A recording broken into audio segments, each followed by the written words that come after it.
Hey everyone, welcome to Scanning the Bands Part 10, or what I'm calling multi-modes and the sliver at the very top. I know it's been a while since my last video. Happy New Year to everyone. If you haven't followed this channel before, I'm doing a series of videos about different bands or different parts of the shortwave spectrum from 1.7 megahertz all the way up to 30 megahertz. And take a look at some of the previous videos if you haven't before, and you can get a sense of how this playlist is coming together. And if you look at the current video list, you can see what videos we've completed so far in green, and in the light lavender there is the 10 meter band that we're covering today. All right, let's just dive right in. For this video, we're going to talk about the very, very top of the shortwave spectrum from 28 megahertz up to 30 megahertz, or 28,000 kilohertz up to 30,000 kilohertz. I remember as a kid listening on my old Helicopter shortwave radio at the very top there between 29 and 30 megahertz, always hoping to hear something. But at that time, I didn't have the capability. Unfortunately for many shortwave listeners, some of the cheaper shortwave radios don't go up to 30 megahertz. Radios from Ritekis, Chudosin, Radi, and XH Data. So you need to check and see what the frequency range is on your radio. Of course, more expensive rigs will provide the full shortwave spectrum. For example, the XH Data D109WB, which I reviewed in an earlier video, has the full shortwave range. Although it's not absolutely necessary, having a single sideband shortwave receiver would really help in the 10 meter band for most of the modes you would listen to. So as you can see from this FCC allocation chart, we have the international table on the left and we have the United States table on the right. And as many of you know, the frequency range of 28 to 29.7 is allocated for amateur radio use both internationally and in the US. However, there is a small sliver, or what's called the sliver, of frequencies of 29.7 up to 30 megahertz, which has some fixed allocations, private land mobile, and some other mysterious signals that we'll talk about in this video.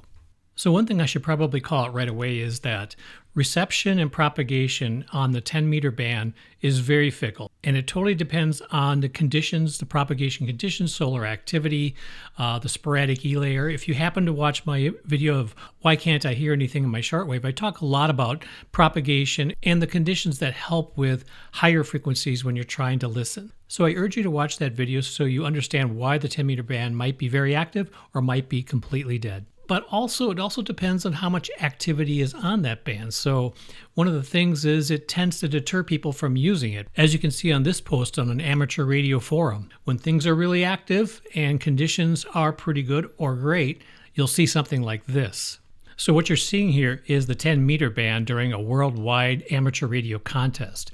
And you can see it's just packed full of signals. And it happens to be during a time where the propagation is pretty good. So end to end, 28 up to 30, you're seeing signals all across that upper band spectrum. And then you might see something like this on the 10 meter band when conditions are very poor.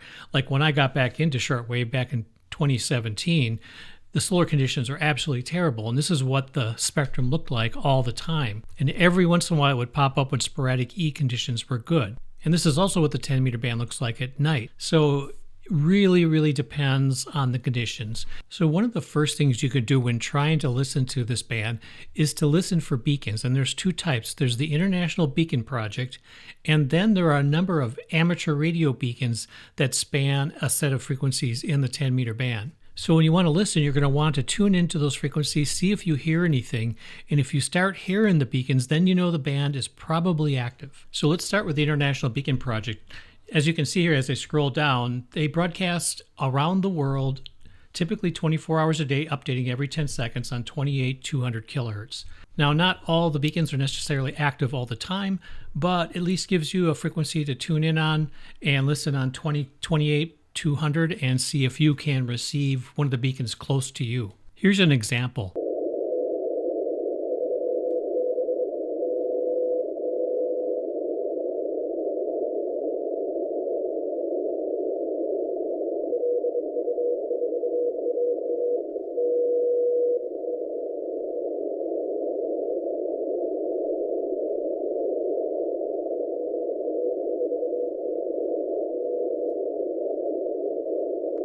So in that example, we heard three beacons. We heard OH2B, CS3B, and LU4AA.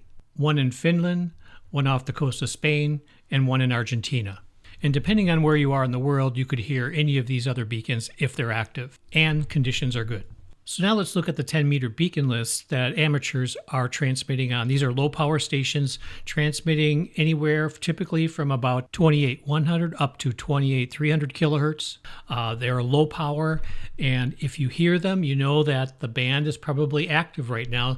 Let's take a look at an example here. You'll see at least 20 to 25 beacons.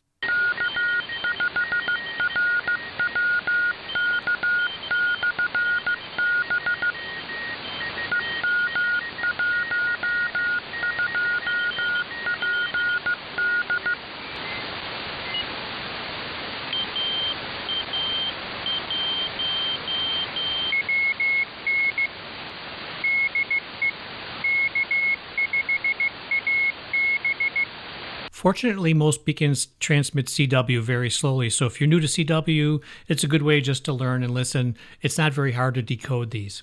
Also, I'll be posting the links to both the IBP and then the 10 meter beacon lists. Now, next up is just the amateur radio spectrum in the 10 meter band. Now, one thing very interesting about 10 meters for the amateur radio enthusiasts is the fact that there are many popular modes within the band itself. Now, you could argue, yes, these modes are also used in the other bands, but they're very popular in 10 meters. So we have CW, we have digital modes of FT4, FT8, RTTY, PSK. Then we have the CW beacons. Then we have single sideband voice. We also have slow scan TV. We have AM, which is very popular here. And then we have FM and FM repeaters in the 10 meter band. So a wide spectrum of various types of modes are available in 10 meters that you'll see actually a little more popular than all of those modes being in some of the other bands. So I'll go through some quick examples of some of these amateur modes. I'll just do some quick clips so you know what they sound like. First up is just going to be CW and digital FT4, FT8.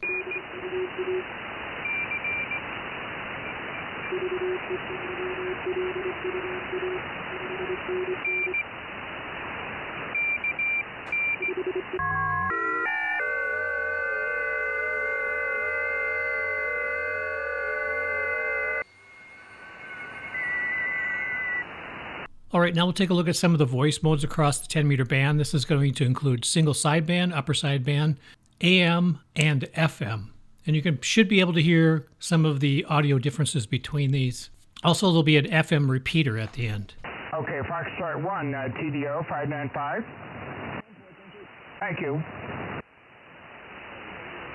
Papa Delta 4, Victor Lima 595. Thank you. K1 Tango Oscar. India Kilo 2, Oscar Florida Sierra. Italy Kilo 2, Oscar Florida Sierra contest. Whiskey Alpha 5, Whiskey Foxtrot Echo. Whiskey Alpha 5, again Whiskey Alpha 5. Michael, EI3GYB from W2 VW. I'm in 3-land. I'm a 3-lander with a 2-lander call. Not 4-land though. That's a whole different thing. Okay, Michael, really good.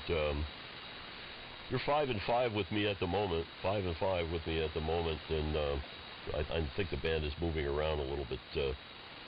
Thank you for the report. EI3GYB from W2VW. Whiskey 6 Alpha Charlie Kilo. Good afternoon from Disneyland, California. City is Anaheim, and my name is Ducky. Delta Uniform Charlie Kilo Yankee. 6LIZ repeater PL107.2. All right, that's it for the amateur radio range in the 10 meter band. Let's take a look at the Sliver. Again, that's the range from 29.7 up to 30 megahertz, or 29,700 kilohertz to 30,000 kilohertz. This is not an amateur radio allocated as part of the spectrum. So there are many unusual signals there. Things like digital signals, which is FSK, may be encoded. We don't know necessarily what those are. You have pagers that will be these bursts of frequency bursts that are going off, most likely international pagers. International taxis, buses, fishing. You'll hear these fixed allocations of conversations in foreign languages variously popping up at various times, depending on whatever country or whatever utility it is. Then the Canadian Meteor Orbit Radar, which I'll talk about in a little bit. And of course, there are some other mysteries with some signals, just have no idea what they are. So let me just give you some samples of these. I don't have them all. I don't think I have any pager samples, but you'll see the kinds of examples that I'm talking about.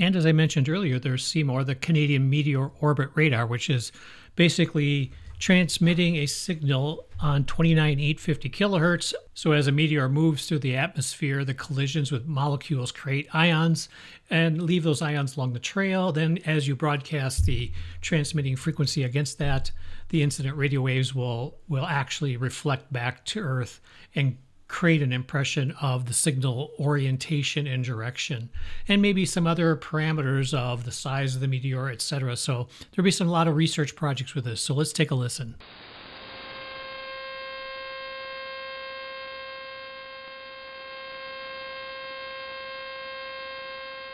You can't listen to that signal very long. It's just going to be repeating with that pattern. All right, and then some of the final, I have two unknown signals. Maybe you as the listeners know what these are, and I'd also appreciate in the comments any other types of unknown signals that you have heard in the 10 meter band. Be great to have that in the comments section. Obviously, this is a very difficult band to try to capture all of the unusual things, but let's take a listen to two of them, and maybe you guys know what these are.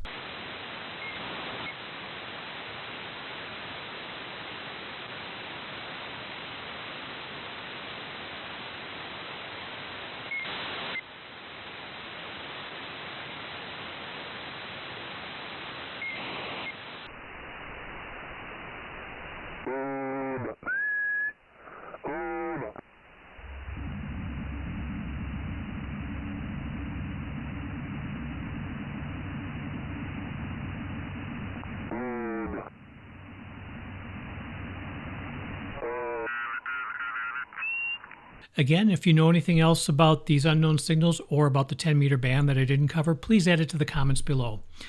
So that covers it for today's video, 10 meters. I really appreciate you watching. If you haven't subscribed, please do. It really helps the channel, and it's no cost to you, but it helps keep me going and keep these videos coming out. It takes a lot of time, a lot of data to try to collect and put together. As always, take care, keep listening to Shortwave, and have a great day.